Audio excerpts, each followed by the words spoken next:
Hello everyone, here Dr. Zahid Ansari, Professor of Computer Science and Engineering. In this video, I am going to discuss how to use JList in a Java Swing program. In Swing, the basic list class is called JList. It supports the selection of one or more items from a list. Although the list often consists of strings, it is possible to create a list of any object that can be displayed. JList provides several constructors. One of the constructor, which is shown over here, it creates a JList that contains items in an array. So here in this constructor, we have an array of object called items. So we pass this as a parameter to the constructor in order to create the list. A JList generates a list selection event when the user makes or changes a selection or deselects an item. This list selection event is handled by implementing list selection listener. This listener specifies only one method called value change. So in the method value change, we handle the list selection event. By default, a JList allows the user to select multiple ranges of items within the list.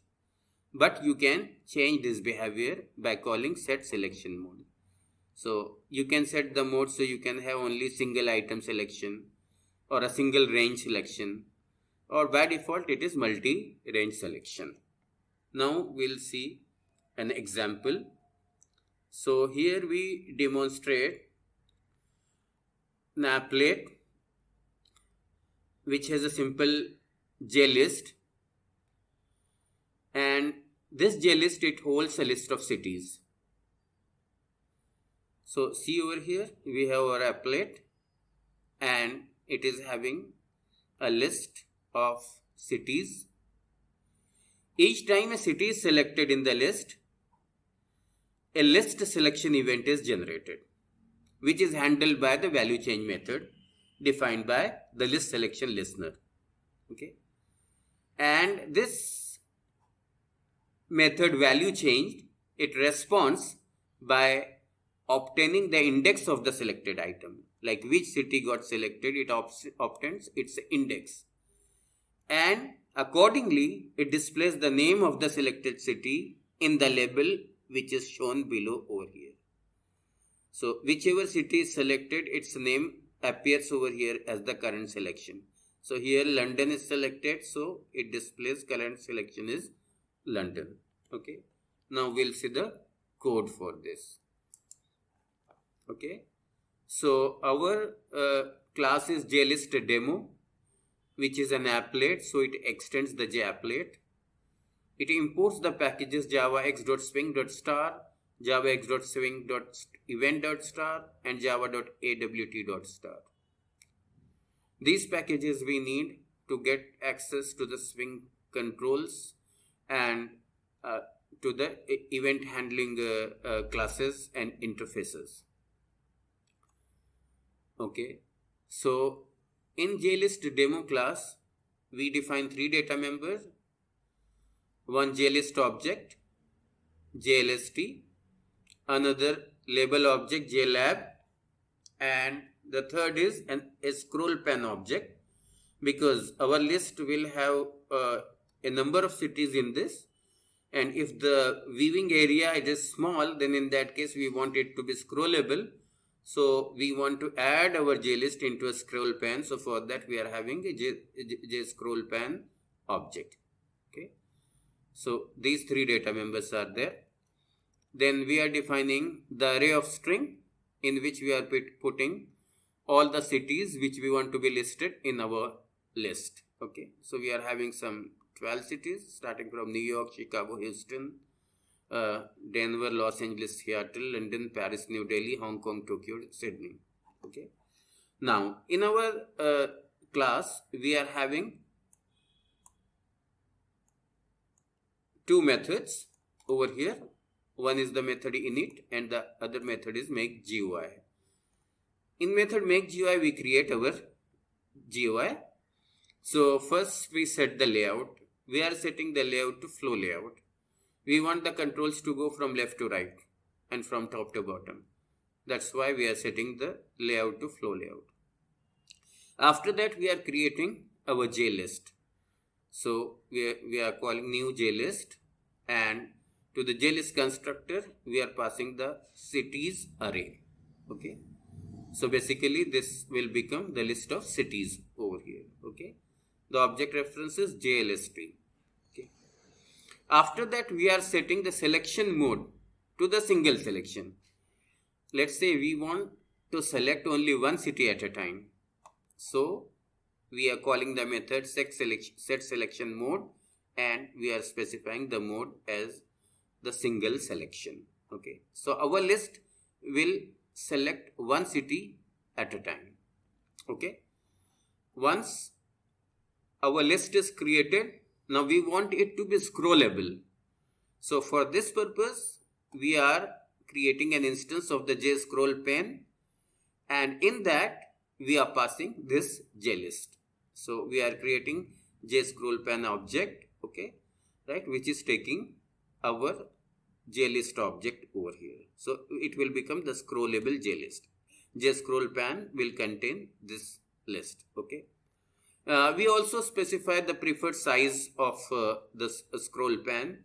So we give the dimension 120 by 19. Okay, width 120 and height 19. This we can change as per our requirement.